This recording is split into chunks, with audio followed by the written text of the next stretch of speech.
Ako si Rose, 32 years old. At itong anak ko, kakapanganak ko lang sa kanya noong isang araw. Wala pa siyang pangalan.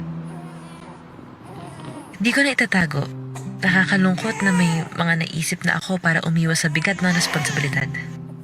Lumapit na ako sa mga taong kaya siyang ibenta para sa ilang libo. Handa na rin ako noon na ipalaglag kahit illegal at delikado para sa akin. Labandera kasi ako. At ngayon, onti lang nagpapalabas sa akin. Minsan, sapat ang kita, pero madalas kulang. Pangatlo ko na rin to. Tapos mag-isa lang ako. At kahit gusto ko siyang alagaan, nahihirapan na nga ako sa dalawa at wala pa akong suporta galing sa pamilya ko. Ano na lang ay papangsustento ko sa baby ko? Buti na lang, naglakas loob akong lumapit at humingi ng tulong sa amo ko. Ipinakilala niya ako sa tulong kay nanay at sa Rohe Foundation. Ginabayan nila ako sa aking pisikal, medikal at emosyonal na pangangailangan. Ipinaunawa din nila sa akin kung gaano kahalaga ang magiging desisyon ko para sa anak ko. Dahil dito, nakita ko ang aking kakayahan at pinili ko na mismo ang mag-aalaga sa kanya. Ang kwento ko ay isa lang sa maraming kwentong pag-asa ng mga ina na katulad ko. Para sa iba, ang pagpapaampon ng kanilang anak ang mas mabuting desisyon. At hindi yan masama. Nandyan din ang Rohe Foundation para gabayan ako na tahakin ang tama at legal na proseso ng pag-ampon ng bata. Pagpapaampon man o pagpiling ipagpatuloy ang pag-alaga sa bata, walang mas angat na desisyon. Ang mahalaga lang, dapat malayo sa peligro ang ina at ang kanyang anak.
Life was good. We were blessed. We had been married for a couple of years. We were enjoying life in Singapore, and we had a baby on the way. These were answers to our prayers. These were sources of comfort. However, comfort does have the habit of slipping away.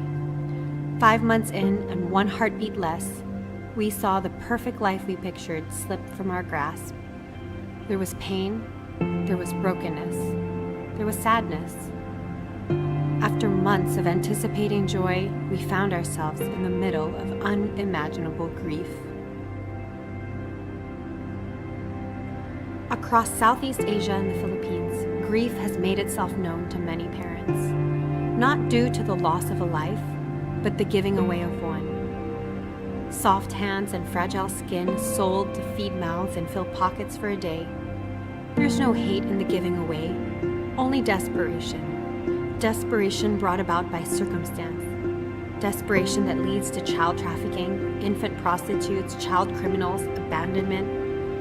It's tough to see the demand for such a business at such a high level. Billions of dollars being used to fund the violation of innocent bodies, some too young to even comprehend the pain. Even more, it's tough to know that this is being done in the land we grew up in, right in the city we call home. Our hearts beat for these children, so much so that it beats for a specific one. If we were to be advocates for these children, then we must first be examples.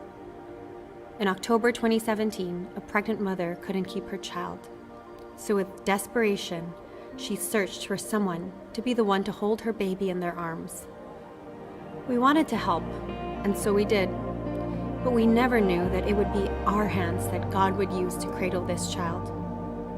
3 weeks in, and one heartbeat more, we had her in our grasp. Our hearts were filled with love and our souls refashioned. We are no heroes, just followers answering a call. Had we chosen to reject the call, turn our heads away, or hesitate even for a moment, our child would have been one of many whose body has become a commodity. She has one less child prostituted, one less child trafficked, one less child abandoned, one less child lost in the system, one less child victim, one less orphan. But she is just one less. There are millions of children out there who may never have access to a family, access to care, to nourishment, to shelter, to safety, to a childhood. But if more people extended their arms to these children, if the stigma behind adoption was redefined to be a culture of love, then 2 less children would be trafficked, 10 less children abandoned, 1,000 less children criminals, 1 million less children victims to this injustice. And instead, more children would be welcomed home by families who will treat them with love, provide them with nourishment, house them in shelter, care for their safety, and allow for them to have a childhood. Now the call is great, but the answer is simple. It's a heart willing to serve and a courageous kind of love. It's open arms and open homes. At the Rohe Foundation, we advocate for adoption. As of 2016, 1.8 million children in the Philippines were considered abandoned or neglected. And out of that 1.8 million, only 1,818 were placed for adoption. So as a response, the Rohe Foundation aims to develop programs that provide holistic care for pregnant women in crisis, to rescue babies before they are abandoned and disowned, and to encourage and guide families in their adoption journeys. Through this, we hope to see a world where every orphan is adopted into a family, and that all families would be empowered to move in compassion and generosity toward children in need of families. Because at the end of the day, family is the answer.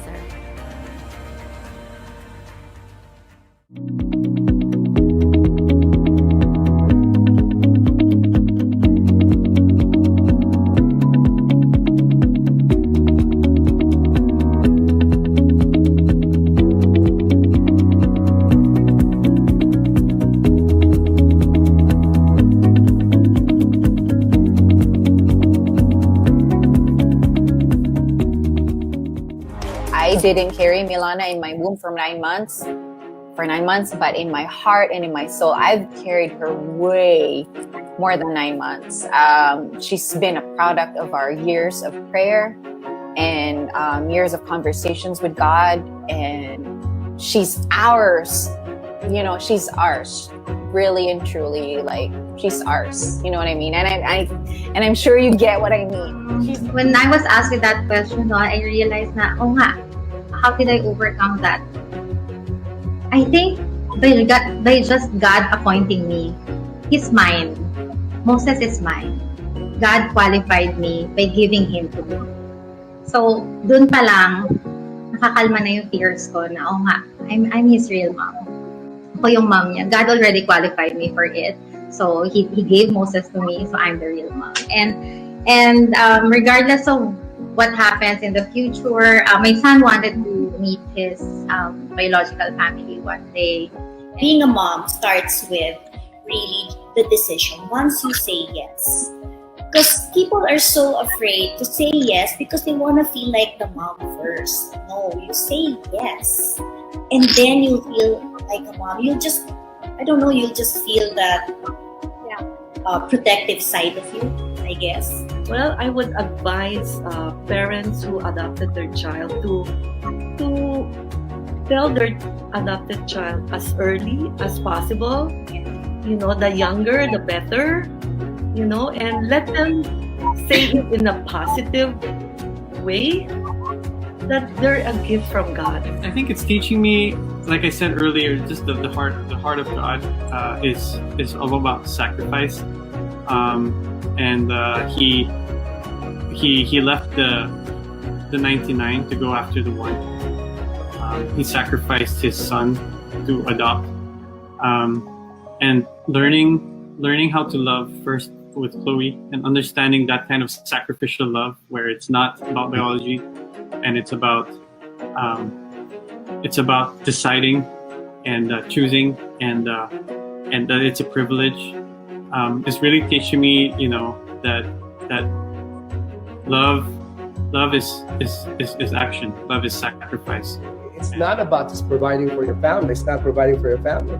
It's about raising the next generation and allowing them to, you know, to be impacted by Jesus the way Jesus impacted you. You know, and how you model that. And how can you model if you're not home? How can you model and mentor if you're not home?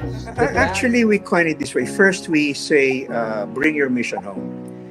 Okay. Everybody has a mission by heart, right? It can't figure out what my mission is. And everyone knows, okay, I give my tithes, I give my money, but there's something I want to do on my own. But I can't go to Timbuktu, I can't go to Africa, I can't go, what's my mission? So we coined the phrase. I say it's very simple, bring your mission home. One way or another, God's going to make sure He's going to provide for you, for your needs, for that child's need. Just do the right part. You know, someone once said, stop asking God to bless what you're doing. Find out what God's doing, because it's already blessed. So I think that we all need to look at, okay, let's not look at what's in front of us as far as finances and our circumstance and all this. Let's just do it, and God's going to bless it somehow, some way. Let's just trust God that He's going to come through for us. So my advice to all fathers out there, and of course to all parents who be parents, is that just be ready for it, because it's not going to be easy. Sure, yeah. But of course, all the fun that you have and the love that you're going to get from your children makes it worth it. And it's I mean, I'll do it 10 times over just to have that feeling of, you know, of having children who love you and call you daddy and call you mommy. That's priceless. You can't put a price tag on that. I mean, 1.8 million of orphans, neglected, abandoned children. If one church could provide one family, I think by the grace of God, we can see no more orphans in our nation.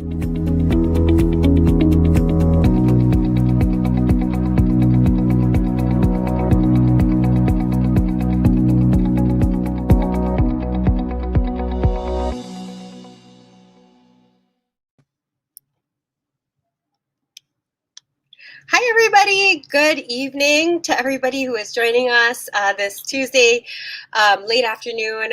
We're so glad that you are here today. If you're joining us for the very first time, well, welcome.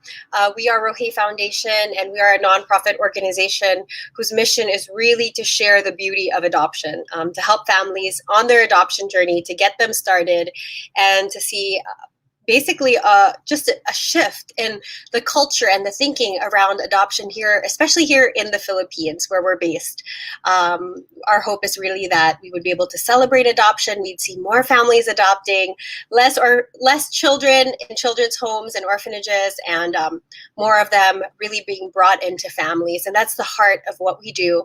And we're so glad that you're here joining us. If you know anybody who might be interested in finding a little bit more about just the heart of adoption, the beauty of it, and why it's so powerful at making a difference and impacting the orphan crisis that we see, not only here in the Philippines, but in different parts of the world. We do encourage you to share this link with them. You can share the link if you're watching on Facebook. You can also engage with us on the chat. In the chat section, feel free to just leave a comment, tag some of your friends there that you think might be interested. Our hope is that this would reach as many potential families as possible. So please go ahead and do that. You can host a watch parties, lots of ways to share this content. We hope that you would do that now before our guests come on board. But Hey, we're just happy you're here. Thanks for joining us. We just have a couple of announcements before we get started. The most important one would be an upcoming partnership with IJM. We are going to, on June 18th, we will be having a foster care forum. It's a webinar, Foster Care for Survivors of Online Exploitation. This is in partnership. This has been initiated by IJM, and it's in partnership with several other organizations, including DSWD, Norville, and the Parenting Foundation. IJM is the International Justice Mission, and their heart is really to eradicate human trafficking. They come after human traffickers, and unfortunately here in the Philippines, the sexual exploitation of children is a very large problem. And what happens is, because of that, a lot of children end up in foster care. And this is a huge need. These are victims of OSEC is what it's called. And if this is something you're interested in, getting involved in this area, there's a QR code here so that you could register for this webinar. If you're interested in foster care in general, also encourage you to sign up for this and to check out this this webinar, because there's going to be a lot of really helpful information, both for foster care in general, as well as foster care specifically for OSEC survivors. So please do join us for this. That's going to be on June 18th at 6 p.m. Registration is required. So there's a link that you can see on your screen right now, as well as the QR code, which will take you straight to the registration page.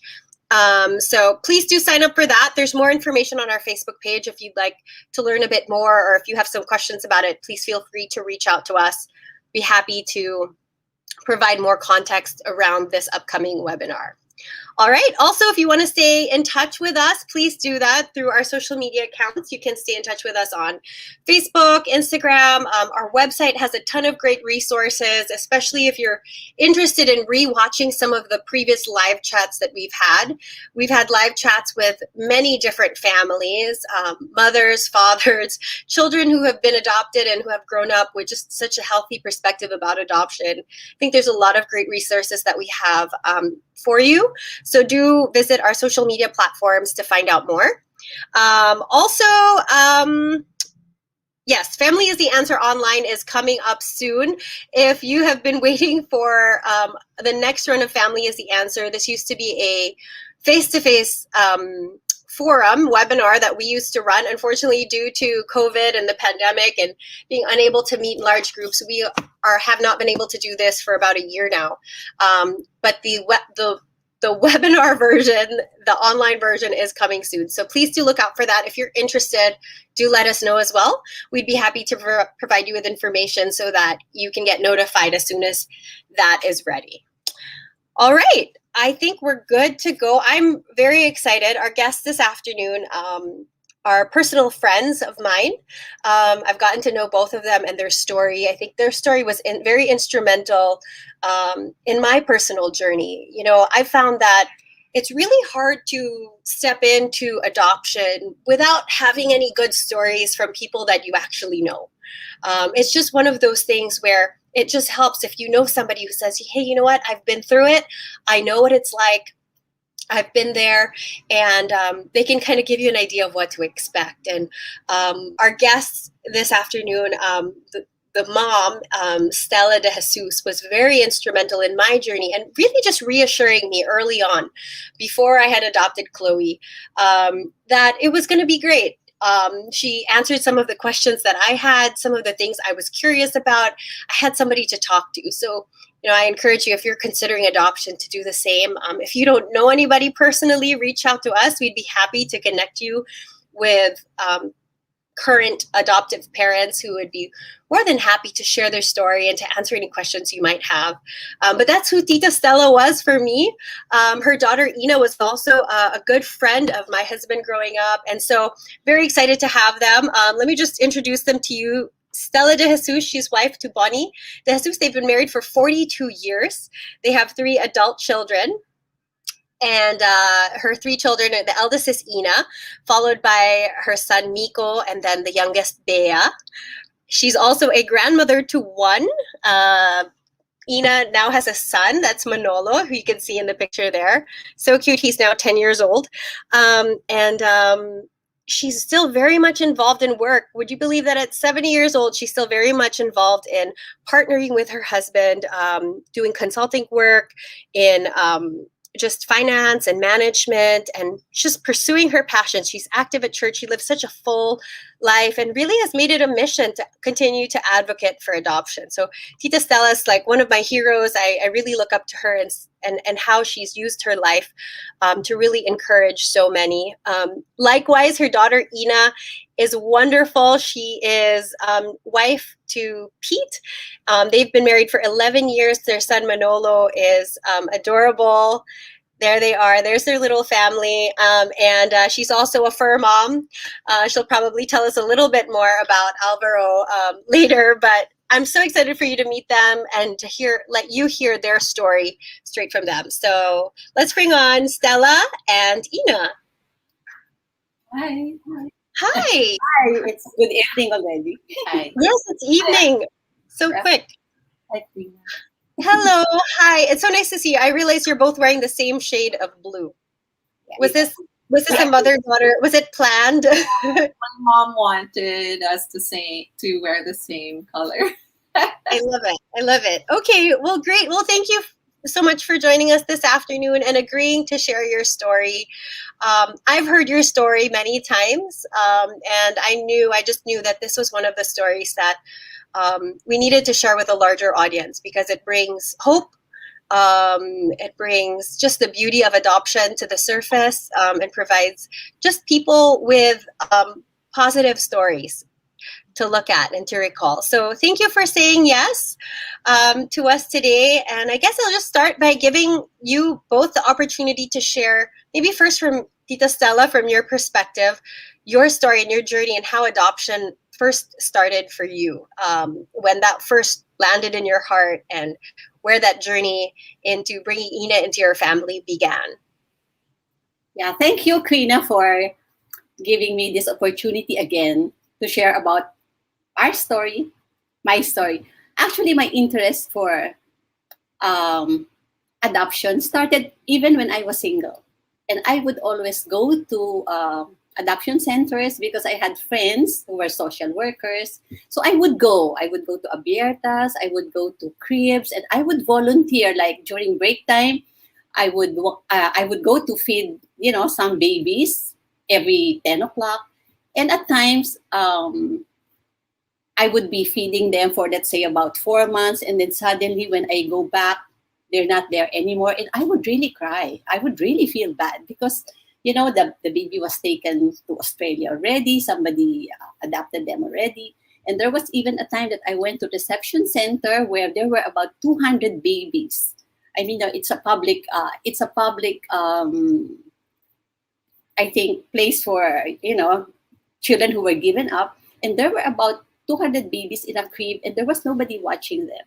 And as soon as I entered the door, all of the babies actually stood up on their cribs and just wanting to be carried. And yeah, they wanted to be held.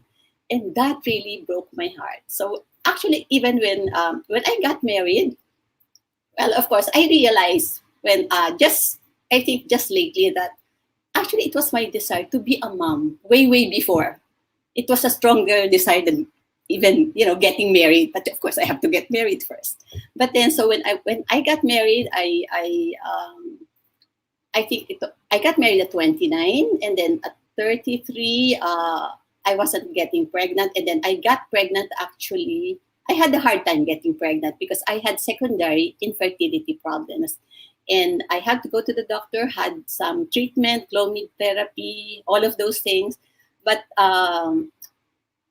I became pregnant, but then I had a miscarriage on my 4th year, I think. So actually, that started my desire to really take a look at, legally adopting. So we applied for adoption in the SWD, but then it didn't work out well. But I was being given a baby at that time. So we did not pursue with it. because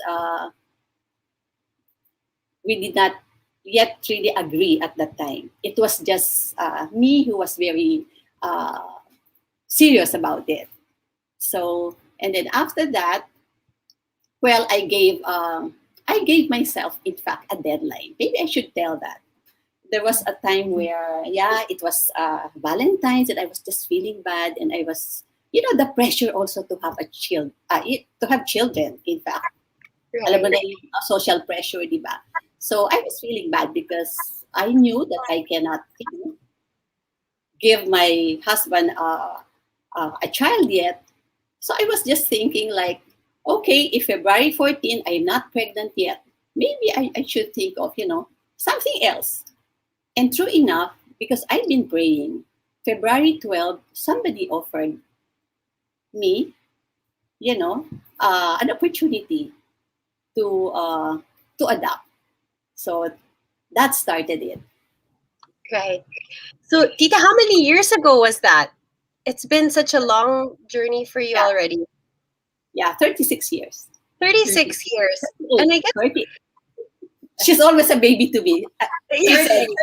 38 already. 38. Wow. Okay, so looking back, it's been 38 years, right? And we like to talk about that moment that you have, and being able to say yes at the time when God presents you with an opportunity to adopt. It's like a decision making point, but we all have that.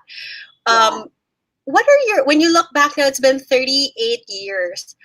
What do you know now that you didn't know then, 38 years ago? Because there must have been so many unknowns at that time. Mm-hmm. What gave you the courage and the assurance to say yes to adoption at that time? Mm-hmm. Actually, the decision to be a mother actually was there way, way before. Whether it's my own child, or I wasn't even thinking of, that I will not have any. But I think the desire to take care and nurture children has always been there, because I would always, I would always have somebody with me, like my pamangkins, parati kong bit-bit lahat sila. And I think it's, I just love taking care of them. So I think it's, in a sense, it's like God used that to prepare your heart. No, it was kind of like just this desire to mother what gave you the courage to say yes to an opportunity to adopt. And you actually went on to have 2 biological children. So Ina has siblings, and knowing that, were there any concerns that you had about, raising them differently? Were you trying to raise them differently? Were you trying to raise them the same? What was going through your mind as a mom to both a child who came to you through adoption and a child who came to you biologically? How did mothering look for you? Actually, when I had Ina with me, I forgot about having my own. I totally forgot about it. And in fact, I was surprised that, I got pregnant a year after, and then I got pregnant again. So I have a son and I have a daughter. So there's 3.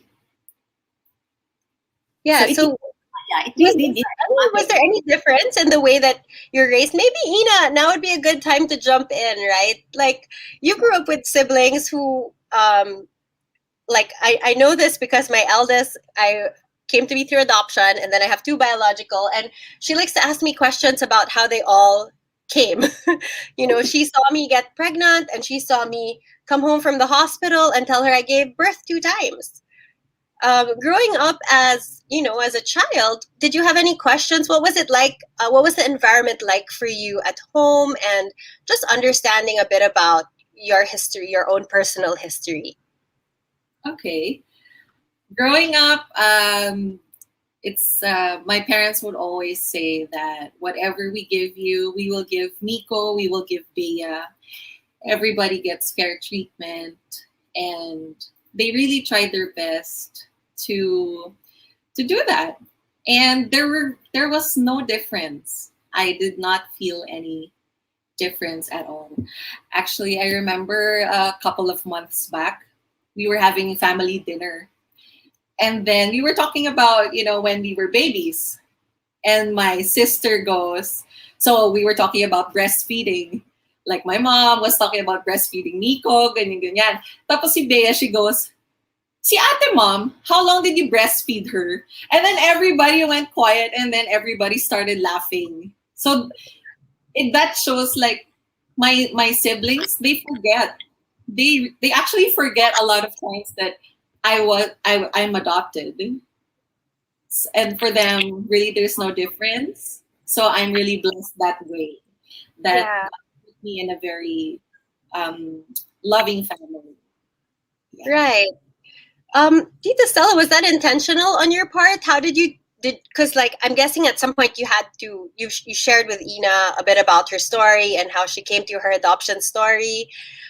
What was that like? And then from that point on, how did you end up talking about that with everyone, with all three of your children? Mm-hmm. We can hear both sides. Maybe we'll start with Tita Stella, then Ina, you can share your side as well to finding out you were adopted. Yeah. Actually, when I had Ina, because I got her when she was about 2 weeks old. Just about 2 weeks, and really tiny. She was 5.8. There. How cute. Yeah, she was only 5.2, I think. Yeah, at 2 weeks. That's so small. Yeah, she's so small. And and actually, for me, I forgot about her not really being my biological child. I really entirely forgot about it. Actually, you would. And at times, it's just the people around you who would remind you. Right. And actually, nakakalimutan mo eh. And because, she was an easy baby and I even brought her to the office. I was always bringing her with me. I was driving, parating dala ko yan kahit saan. And then I realized that, and even my son and my youngest daughter, there was really no issue. Parang hindi mo naramdaman, di ba? Yeah. Parang they never talk about it. Because I told Ina about her being adopted when she was already 11 years old. Because when we got her, why did you have to tell na? Yan ang ano. Because anyway, I think she had no plans. I had no plans. She had no plans to tell me. Yeah. Because she forgot. She forgot. Talagang no plans to tell because also of I think it's the culture here. I wouldn't ibang tingin nila pag sinabing adopted. So Bonia and I never planned to tell her because there will be no difference. In fact, she's really mine. Birth certificate, she's mine. So, but then when she was about 10 she was getting taller. She was really, and Bonnie and I'm only 4'11", and Bonnie's only 5'4", So talaga she was getting to be very tall. And everybody would notice. And, like, pupunta sa dentista, sabi sa akin talaga, ang laki naman ng molars ng anak nyo. Ano yung Portuguese? Pagpunta namin sa SM, sabi, ang laki naman ng anak nyo. And she would tell the tindera, because my uncle, they're all tall. And she would explain always. But then I was thinking about it. I was really thinking about it already. And of course, my brother, my family on my side, the tutor side. Because Ina would always tell me, when there are celebrations or, pag may patay, there were times that she would always tell me, Ma, bakit lumiliit kayong lahat? Sabi niya. Bakit kayo lumiliit lahat? So I forgot to shoot. And then my brothers would tell me na, I think you have to tell her because later on she would feel like we all lied to her, and it was getting so obvious. Talagang meron pang nag-joke sa amin, ang tangkad niyang anak niyo, ang kun niyo ba yan? And parang nakita nila yung reaction ng mukha. Itago natin siya sa pangalang Pastor Ferdy. Even he did not know. Yeah. So at that point, even he didn't know. Yeah. And, she loves Pastor Forty very, very much. Talagang yan yung ano niya. So Ina, from your side, what was your reaction when you heard that? Like when you started, and what was going through your mind? Was there a reason why you were asking, like, why am I so tall? Why are you guys so small? What's happening here? What was When going I through was your mind? yeah, when I was young, my mom, we would go to every mall because she couldn't find school shoes for me that fit. Like, I remember we'd go to Cubao, to Makati, to wherever, and then hindi na naman kasha. So, you know, until she learned to order from the States every year, just so that there could be shoes that fit me. But I think the earliest memory of when I started to wonder was I asked her, how come I don't have baby pictures of you pregnant with me? Because I would look at family photos and in the album. She has pregnant pictures with Nico. She has pregnant pictures with Bea. So where's the pictures of her being pregnant with me? And I think my mom was like trying to make timpla coffee then. And I remember she was like, siguro na-shock siya dun sa tanong, parang hindi ako handa. And then, yes, I started getting taller and taller at 10, 11. And yeah, then I started to ask her questions like that. But not really, you know, like super wondering, but just, you know, just thinking about it and asking. So I think You were that really curious. And I've heard, Tita Stella, I've heard you share this side of the story, and you actually describe it as just kind of God's way of already taking you to that place and kind of nudging you to already have that conversation with Ina. It was like it was coming up so much, and you knew you couldn't escape it anymore. It was getting more and more obvious, even on the outside. So, how did that conversation go when you finally mustered up the courage to tell her the truth and to talk to her about how she was adopted and how she came into your family? What was the tipping point, and how did it go? Mm-hmm. Actually, because at 10 years old, she was already tall. And in fact, and then actually it was a long process because slowly I was getting to, you know, think about it and really praying about it. And I was already asking people about it. We went for counseling, you know, how do we tell her? And the church was really of great help because I went for counseling, and then I'm also been asking around. And actually, we had also practical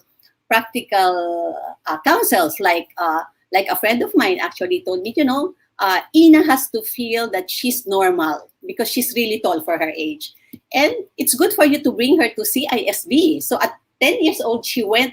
I sent her abroad, so she would know that she's normal because here in the Philippines, everybody's so small and tiny. So anyway, so when she got there, actually, it was a big help for her. So at 11, I really prayed about it and prepared for it. In fact, we even planned for a trip outside of to Cebu to make that occasion really very memorable. But I remember I really melted it in prayer. And then so when we were actually in Cebu, that's when on the ship. And I even bought her a ring, di ba? Yeah. Parang, so this will be our souvenir. Parang this will be a remembrance. So maybe you can tell them. Yeah, that's a nice way to do it. I mean, to make it special, right? It was kind of like, I think one of the things you did there was, instead of it being, I'm going to reveal a big secret, and, you know, you kind of made it such that it was something to celebrate, you know, at least for someone who's 11 or 12 years old and only finding out at that time. But maybe, Ina, you can speak for yourself. What was it like for you at that age to finally see your mom? A lot of people are saying hi. Yeah, so many people watching. Some we know. The others we did. Yeah, there's someone. Your cousin. Friends and family. Hello. That's wonderful. Yeah. They want to hear your story. Okay. Yeah.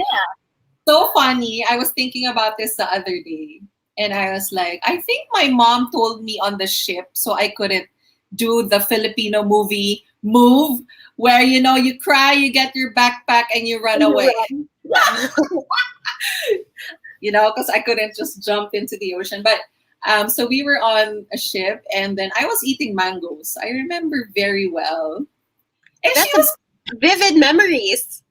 yeah, and she was pacing around the room. And then she was like, I just really have to tell you something. So she sat me down. Well, I was already sitting down, but she said, I need to tell you something.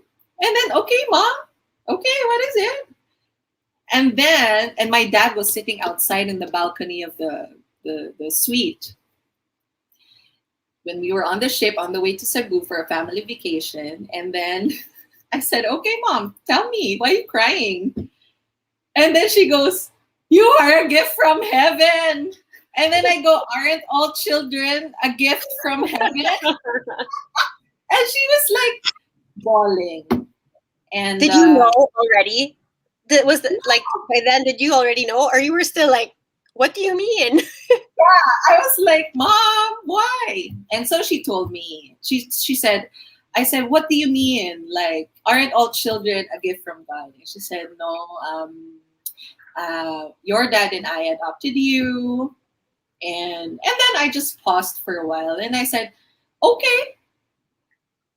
And it's really not the Filipino mindset and the Filipino narrative that ampon lang ako. No. That never crossed my mind that moment. You know why? Because I think the values they instilled in us growing up, also the seed planted, and the love that and you know, the love my mom showed. And not only that, also my relatives.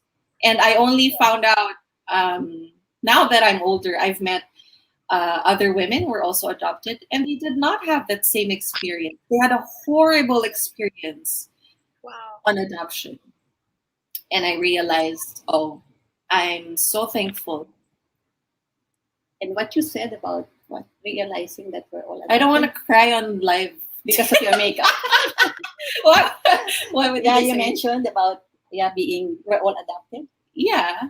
And you realize and just drawing that connection for yourself, right? That, you know, we're all adopted, and being able to understand it in that, you know, I guess as a Christian from your perspective, right?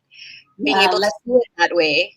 Yes, like in my favorite verse, it says in Ephesians 1:4-6 that God has predestined already. In NIV version, he said He predestined us to adopt us. So right from the start, it says before he even laid the foundations of the earth.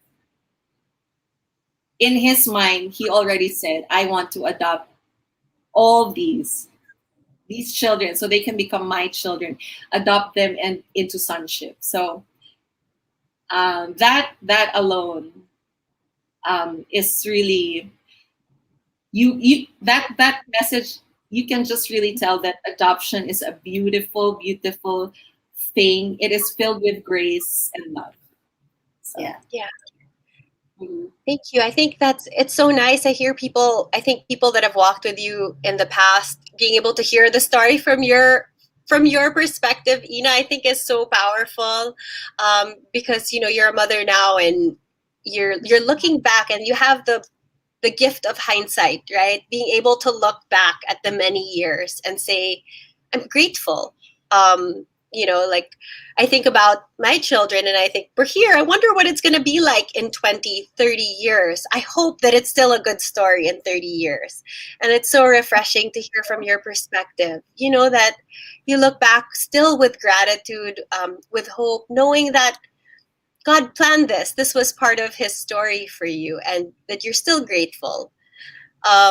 So I think it's really powerful. Tita, what are your reflections now as you think about how Ina came into your life and how adoption has become part of your story as a family? Do you have any, you know, what do you think about now, the impact of the decision that you made, not just on Ina's life, but really your entire family? Mm-hmm. Actually, we were just talking about it just now, before this.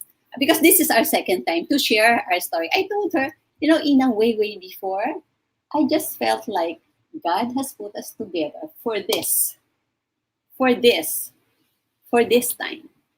And I've been telling her that, we have a story to tell. Yeah. And this is something that, we really want to do. Your mom says there, yeah, we know of the story. Hi, Ida.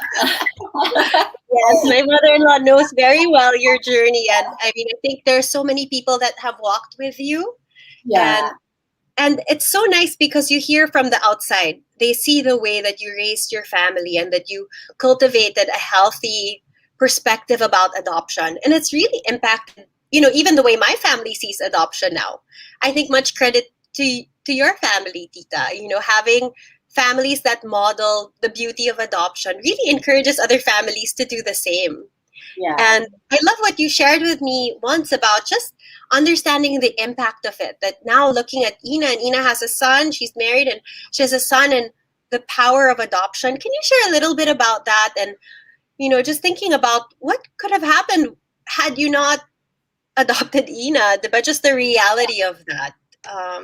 Can you share about that? Maybe from either of you could share. Yeah. You Okay, first? go first. Me first? Yeah. Okay. We were also talking about this earlier while I was putting her makeup. Just putting on makeup on me. So, Mom, stop moving your eyes. I was telling her that, yeah, and we talked about this earlier also before we went live, right, Queen, and that now that I am an adult and I have my own son, I realized that she not only changed my life, but my son's life and the generations after.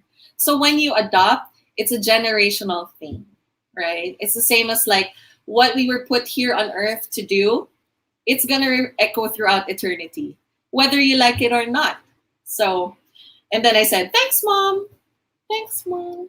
Yeah. Actually, it was the first time I heard her say that because I asked her when she was, doing my makeup. I said, Ina, for you, what is it that you realized lately about, about this? And that's what she said. And actually, yeah, it really dawned on me. I not just, I just did get her because I just wanted to have a daughter, or I just want to take care of her, or it's just what we want, or it answering the social pressure or the pressure of just wanting to have children. But yeah, it's really generational. And imagine, where, yeah. Also, when I see Chloe, I mean, kung hindi mo siya nakuha, nasan siya? Nasan siya ngayon? And it would always make me, really cry. Because there are so many children wanting to be in homes. And one thing I can say is, it was not only Bonnie and me or my family, but it was the whole community of our church. Because, lahat na lang. Before I would tell her, talagang I was praying about it. I would ask for counsel. And then whatever I was going through, whatever it is, I would always ask for counsel and prayer. So ang dami talaga, kaya kilalang kilala si Ina eh. Kaya even your father-in-law knows Ina, and she grew up also with the children there in church, with the church. Yeah, the church community was really of great help, especially for her. Yeah, and I just want to echo some of the things you're saying. I think that's so powerful. Just you saying that when you adopt, it's a generational thing, and as a mom now seeing the impact that it's shifted not just your own life, but even your son's and even his children and their children and their children, all shifted because of the decision one person made.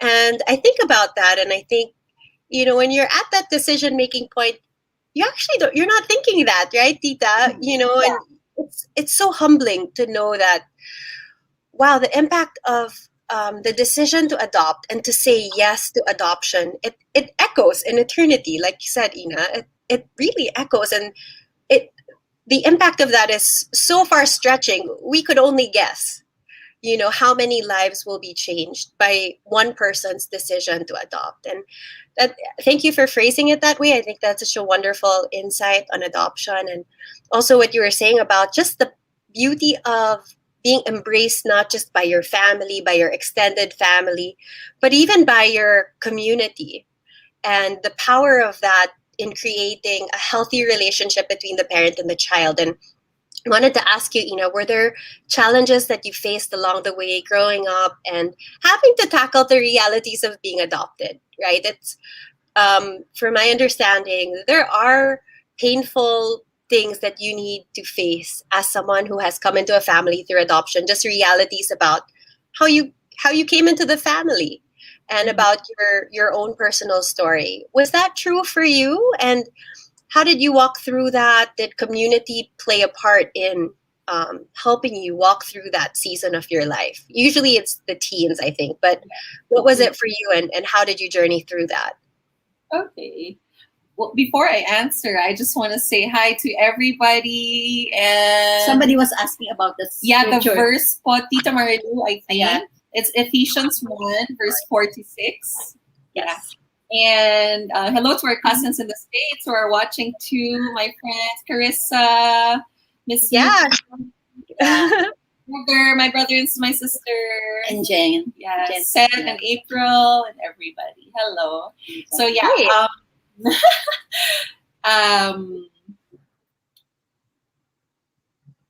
The teenage years, it was rough, but not because I was adopted. Really, I think it's just a teenage thing. Thanks I for did saying that. I did a Not lot always- of stuff. Yeah. I like to tell parents, your problem is not it's not a adoption problem. It's just a parent. It's just a typical parenting concern. Sometimes we blame it on the fact that adoption was part of their story, but actually, you're saying it yourself. It was just normal teenage identity crisis, or yeah. Yeah, and I'm very thankful that I did not have a painful adoption experience, really. I did not. Yeah, and whenever people would ask me, do you want to find your real parents, your real mom and dad? I'd say, if God allows it, then yes. If He doesn't in this lifetime, because I know eventually we will find everything out. We will now know all the answers. But if not, that's fine with me, because I just have great parents and I have great siblings and I have great relatives. But the teenage years, rough. You should ask. Yeah. Okay, Mom, what do you have to say about that? No, Krita was asking how the community has helped you. Oh, how the community has helped too. It's just like, when you're raising a child, you can't do it alone with your husband. It takes a village. So for me, it was really church community and real friends. But my classmates, they were so great about it. I never hid the fact that I was adopted, even from an early age. I would tell my classmates I'm adopted, and maybe proudly so. I wasn't ashamed of it, because, I don't know, it's just, for me, adoption equated to great love. So I was never ashamed of it. And even through my teenage years, all throughout grade school, high school, university, and even when I was working, I would share the story of how God has placed me into this family. Yeah. But I the love how you teenage said it. Adoption equated like great love for you, and that was the definition. And I guess it's really much credit to your parents who was able to define adoption in that way for you. Because we do, you said it earlier, people who where adoption is part of their story and they've had a horrible experience, and unfortunately, right, maybe because the environment that they grew up in, adoption meant something else. Adoption meant you were different, or adoption meant you were of less value, or you came in differently, right? And I think it's really the role of the parents to create that culture around their child where you define adoption to be what it really is. And for both of you, that being a beautiful thing that mirrors what God has done for us. So yeah, I think much credit to you, Tita Stella, for doing that. Was that intentional on your part, or was it just, just in the day-to-day of it, that's just how it came out? actually, I would really greatly attribute it to a lot of prayer, on seeking wisdom, really, on how to do it, what to say exactly, and I realized that, if you really spend time really asking people, also asking for counsel, and really praying for the right time, then everything will fall into place. Like, I think it's more of the way I explained it to her the very first time I told her. It's more of, I told her the story that, I've been praying for so long because I really wanted to have a child, and God answered my prayer through you first. So you're God's answer. So whether the baby really came from my womb or not, that's the way I explained it to you. Like, but then I told her, but you did not come from my womb physically, but you are also God-given, because pareho lang naman nung anak ko yun eh. So, if it's God-given, what's the difference? So in fact, I totally forgot about it. So I think that foundation of really telling her that, because that's the way God really meant it to be. So pinili ka na eh, di ba? Parang even before you were conceived, God knew that you were for us.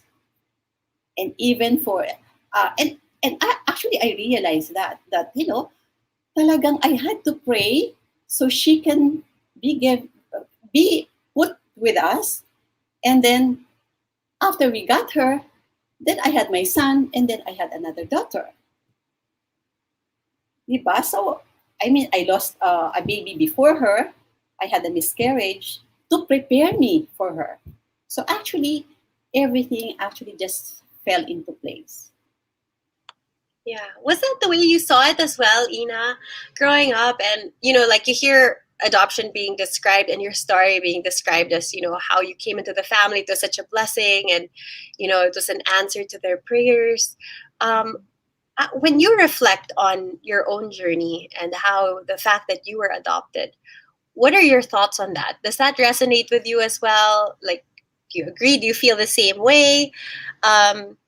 Sometimes because the parents feel a certain way and then the child actually has processed it differently. Like, did you arrive at that the same way, or did it take time? Have you had to work through some things on your own as well about being adopted?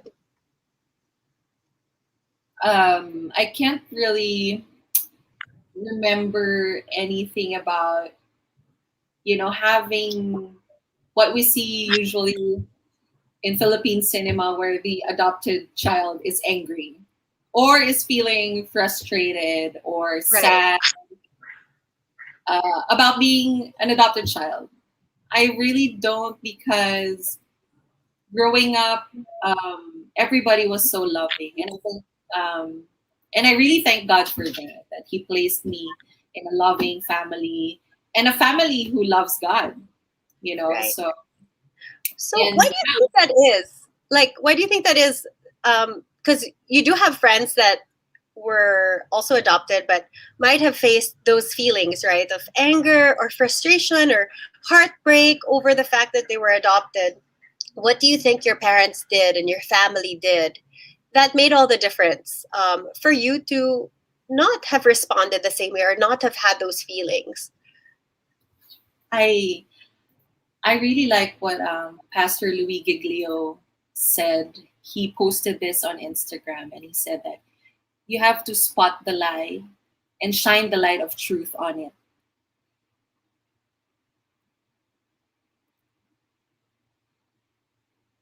And I think, because in the Philippines, if you say adopted, there's a lang. There's always a lang, right? Adopted ka lang. And I think that's what my mom and I want to help change. Rohe is doing that. I'm so thankful for organizations like Rohe and people like you, Karina, and people in church. And also, I have relatives who have adopted also my cousins.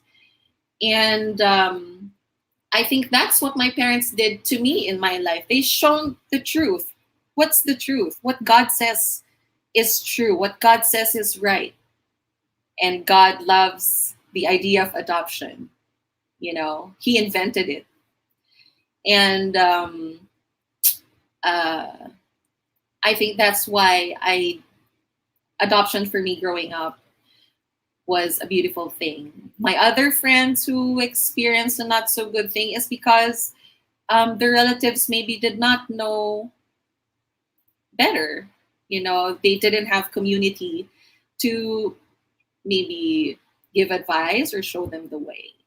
And so, yeah, I mean, I'm really thankful that God has been so good in my life. And just like in the show The Chosen, because we love that show.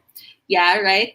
The characters there, you know, when they meet Jesus, all they need to do was just share how good God is. Your personal story, your personal encounter of the good things that God has done in your life. And that's all we can do, just share it, right? Share the goodness. And so that's what my mom and I are doing, I think. Share the beauty of adoption, share how He has been so good in my life, share how my parents have been a blessing and what they taught me about adoption and my siblings about adoption and how they raised us and how they loved us. So, yeah. Thank you for doing that. I think your story is encouraging so many. I think there are lots of people who are watching who, like I said, have witnessed from afar, and then hearing it now from you, Ina, is so refreshing, I think, for many to see, you know, over the course of how many years that your story continues to impact others and inspire others, encourage others to consider adoption. And there's a comment from Cel Corpus Reyes as well. You know, they're watching as well, and same thoughts. I guess, you know, it's nice to hear children talk about their parents in a positive light and to just say, you know, I'm grateful for this. And usually hear it from the parent side. Usually the parents are a bit more vocal, but it's so nice to hear it also from the sons and the daughters saying, you know, I feel like I'm a real son and daughter of this family, and I'm grateful. So yeah, so I just want to touch on one thing you said, that you actually also have cousins that were adopted. Yes. You can share a little bit about how adoption is part of your family at large. Is it something that, was it just coincidental, or was that something that maybe came about because of your story? And is there any background story there? Actually, I have a sister-in-law, the brother of Bonnie, because they didn't have children. So actually, because my sister-in-law was exposed, I think, to Norway, it's an I think an adoption agency. So they were able to adopt, but I think that was way after we adopted. So they adopted 2 boys actually, and they're all doing well now. In fact, they're scholars, right? Yeah, 2 boys, and they're all doing well. So I guess the point really is actually what really helped me was even before adopting, I really was praying for it. So all through the years, it was not easy. Also, I mean, you know, Ina is very strong-willed. She knows what she wants, and you know, there were of course tough times, and there were many. And I would always, but never did I feel regret. Like maybe some parents would na, bakit pa nagganyan or nagkamali ba or ganyan. I never felt that. You know why? Because I know that God answered my prayer. So whenever I would have a hard time, I would always go back to God. And He would really literally answer me with the people that I need. For every situation and during the different seasons of our life, God would always send me somebody to help me. It's because I would always go back to Him. Ikaw nagsabi nito sa akin di ba? So tulungan mo ako. And parenting is hard. Parenting in general is hard. It comes with challenges.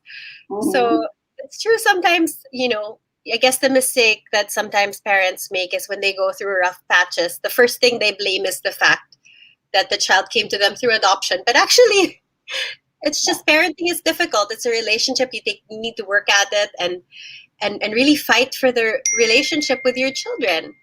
Yeah, right? that's true. Yeah. And in fact, we were just talking about it earlier again because you were really strong-willed and you say what you want to say. And di ba yeah. sabi ko, at least rebelde na nasa Oo. paharap, hindi pa talikod. Yeah, and somebody told me, sabi niya, she said, parang she is what she is. And may nagsabi pa nga sa amin, at least, si Ina, rebelding, nakalabas, nasa kalye. Sabi niya, meron kasi namumundok nagtatago, hindi sinasabi. And that really appeased me, ha? Sabi niya, kasi meron rebelde, pero nakatago. Siya nandyan talaga. Nandyan talaga sa kalye. Kung kung aktivista, nandyan talaga sa labas. So parang, yeah, tama nga naman. I would listen.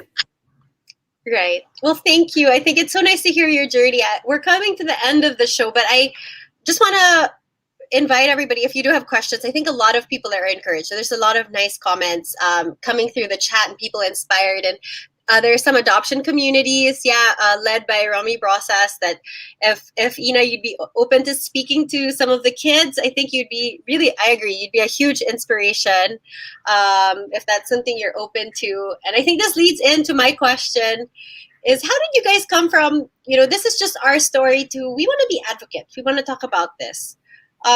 Why? Why would you want to take it to that place? And what's your encouragement to other families to do the same? To start talking about their stories in a positive light.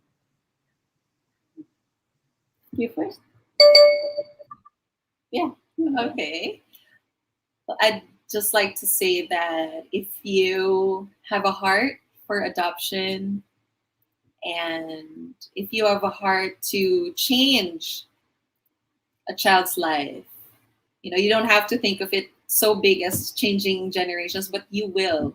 And if you do, a lot of parents are thinking, oh, should we go through adoption? Should we adopt a child? But a lot of children are thinking, when are we going to be adopted? Is somebody going to, accept me into a family? And it is really our God who rewards us. And if we just obey, actually, I was telling Mom, I'm so shy, like I don't want to be in the spotlight, but for God, I will do this.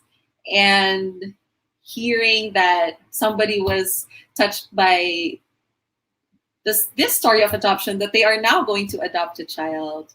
And I just thought, wow, it's really not about us. It's about God and what He wants for us and His plans for us. And all we have to do is just obey. So if He has put that seed in your heart to adopt, go and say yes. I like how you put it, Ina. Before Tita Stella, you go, I just want to echo what you said about how there are children waiting. I think one of the things we like to tell the families who have questions about adoption is that the ball is in your court. A child who is waiting to be adopted can't do anything to change their own situation. That as those who have capacity to adopt and who are thinking about it, considering it, the ball is in your court. We're the ones who need to say yes. We're the ones who need to step out, who need to kind of seek more information or take that next step. And, we have consults. You can sign up for a consult if you have questions, or just take that next step, whatever that next step might be. You said it so well, Ina, I think on behalf of the children that are still waiting to be adopted. We can't wait for them to do something and land on our doorstep. Sometimes in the Philippines, parang a lot of people say, sige, I'll adopt if a child is given to me, or, if a child lands on my doorstep. If may kumatok that needs help, someone knocks on my door needing help, then I'll say yes. But actually, the ball is in our court. We need to step out. We need to be the one to seek out these children. And so thank you for saying that. Thank you for sharing your heart about, just reaching other adoptees as well. So powerful. Thank you for saying yes to sharing your story, Ina. Yeah. All right, Tita, would you also like to share anything just as we close? Words of encouragement or your advice to families that have also adopted or are considering adoption? Mhm. Yeah. So for me, I think the best advice that I can give is actually it's a privilege to be part of what God is doing in the life of a child. And I mean, the grace of God will always be there, because now I'm sure, because I'm sure that people might be thinking like, it's pandemic and life is hard, and it's a responsibility. It's not a one time responsibility. It's not like you get a pet, no. And but this one is a lifetime commitment. But then I realize that when you are doing the purpose of God, not only in your life, but the life of the child, then the grace of God will be there to sustain you. I mean, your boss will always take care of the bills if you're doing what he has asked you to do.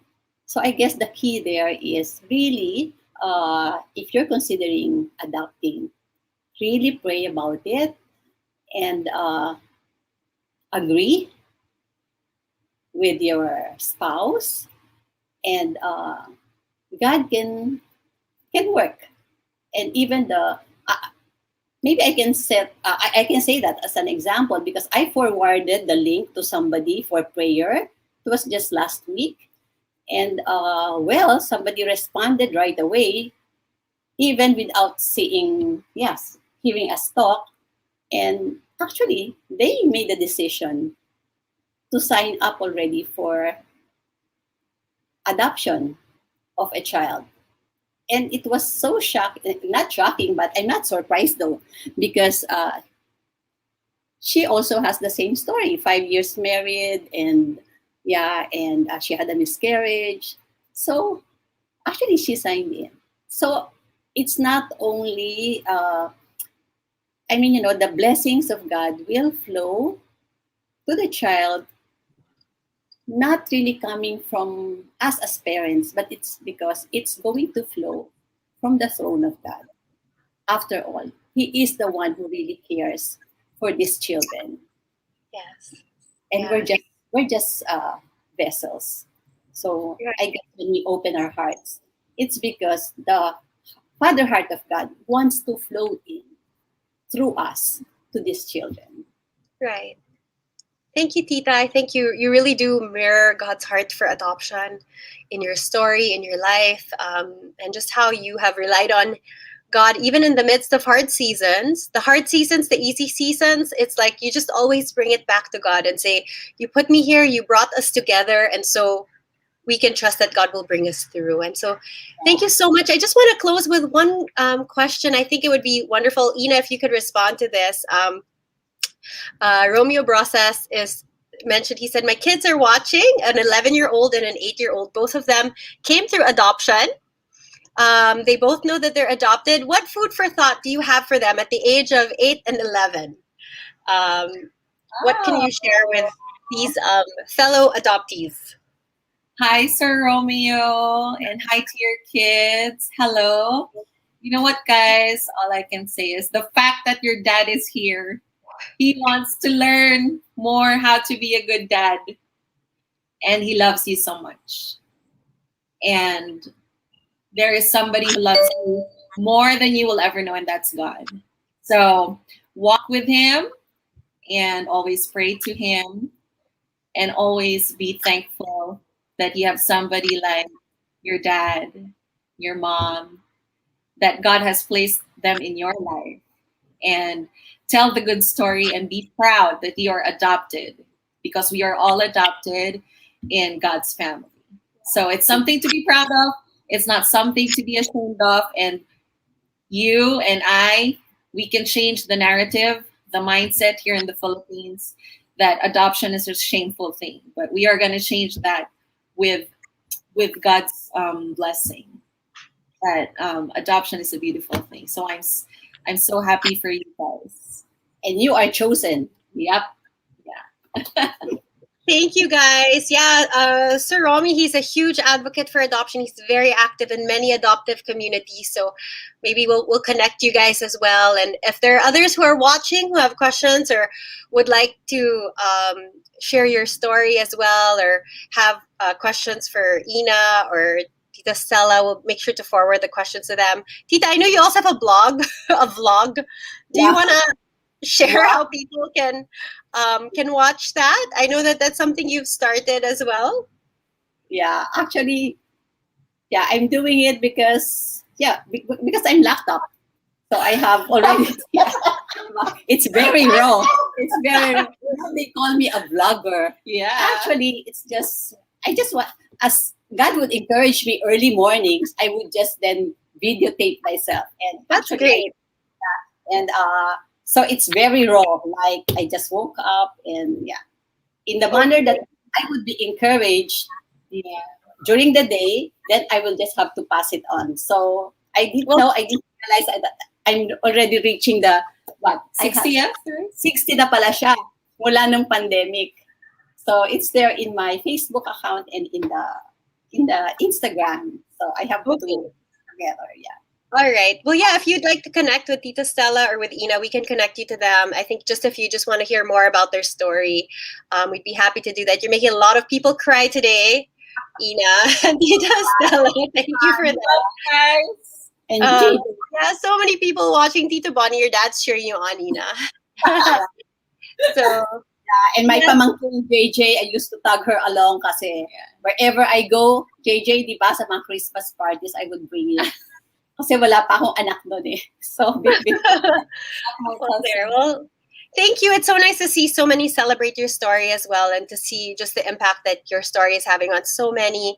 Thank you. We will definitely chat more in the days to come. Thank you so much again for your courage and just your faith, and just agreeing to share your story to a larger viewership. So thank you so much, Tita Stella and Ina. Hope this is not the last time. Yeah, sure. We're happy to do it. Diba? Thank you. Thank you. All right. Bye. Bye-bye. Thank you so much. And thank you all for joining us this Tuesday evening. Was so encouraged by their story. I hope you were encouraged as well. If you have questions for them, we'll be happy to forward that to them as well. You can just leave it in the comment section or feel free to connect with us. If this has made you curious about adoption, we do have adoption consults that take place throughout the week, which you could sign up for. We'll be flashing that as well. This will help you get started on your adoption journey. You might have questions about, whether you're just contemplating this casually or you'd actually really like to get started and know more about the process.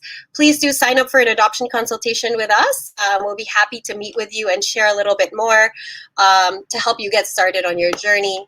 And if you were encouraged by Ina and Stella and you want to share your story as well, please, we're always looking for great stories. We believe that, I agree with Ina, this is how we're going to change the narrative around adoption. It's through positive stories and brave parents and adoptees that are going to step out and share their story. So please do share that with us. Reach out to us and we'd be happy to use this live chat or our website to share your story. Again, thank you so much for joining us. Don't forget to sign up for the webinar on foster care. Information is on our social media channels as well. So that's it for tonight. Thank you so much, everybody. See you again soon. Bye.